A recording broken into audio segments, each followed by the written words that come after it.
সাংগঠনিক প্রোগ্রামে, যে সাংগঠনিক প্রোগ্রামে আবু সাঈদ চাঁদ ভাই ছিল, সেই সাংগঠনিক প্রোগ্রামে আমার আব্বা যায় এবং সেখানে তিনি মাথায় গুলিবিদ্ধ হয়ে স্পটে তিনি শাহাদাত বরণ করেন। এই কথাগুলো আমরা আমাদের সাক্ষী যারা আছে, আমরা সেখানে আমার মা বা আমরা ছিলাম না, কিন্তু সেই সাক্ষীগুলো থেকে আমরা শুনেছি।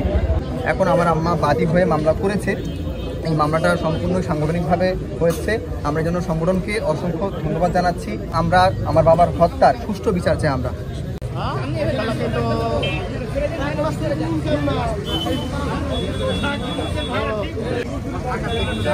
কথা বলতে কি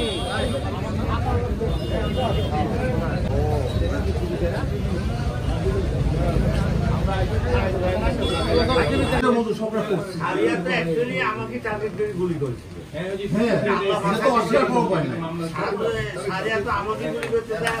ব্যর্থ হওয়ার পর আমার সাথে মারা গেল। এটাই তো বাস্তব গর্ব।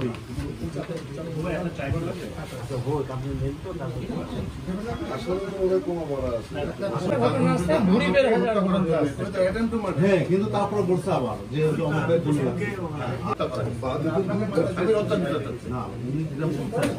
আপনি বলতেছেন চাচা মারা গেছে। হ্যাঁ, চাচা কিন্তু মারার জন্য আসছে আমাদের আইনকে মারা গেছে।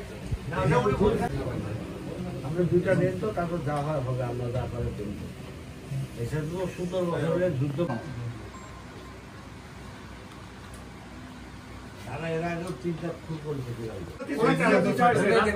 বুঝেন না, একটা থানাতে হয়নি, 6 থানাতে নেত্রকোনা সদর থানাতেই 6টা শুধু সাক্ষী আর এর নাম আলাদা, একই ঘটনা, একই গ্রাম। প্রতিটা ইলেকশন যার জন্যই প্রমাণ করে যে তাকে হত্যা করতে আসা হয়েছে। হত্যার কথাটা যদি আমি এড়াই যাই, ঘটনাস্থলটা একটাই, কিন্তু ওনার ডিমান্ড আলাদা, বাদীনের ডিমান্ড আলাদা, মৃত মুজিবের স্ত্রীর ডিমান্ড আলাদা। হ্যাঁ, অবশ্যই মাসুদ খান।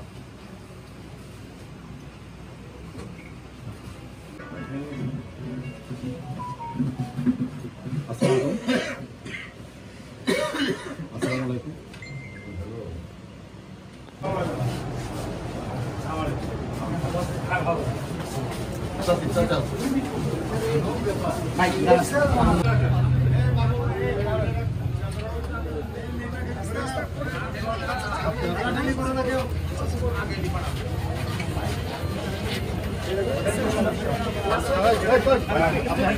রাজশাহী জেলা বিএনপির আহ্বায়ক মোহাম্মদ আবু সাঈদ চাঁদ এবং মোসাম্মদ মাজুফা আমাদেরকে এজাহার দেন। আমরা এজাহারটা রিসিভ করেছি এবং আমরা এই বিষয়ে পরবর্তী আইনগত ব্যবস্থা নিই। অভিযোগটা এটা পূর্বে একটি ঘটনাকে কেন্দ্র করে তারা একটি হত্যা মামলা দায়ের করেন। এটা হত্যা মামলা এজাহার দেন, সেটা আমরা পরবর্তী ব্যবস্থা নিই। আসামের সাবেক প্রধানমন্ত্রী সহ 185 জন।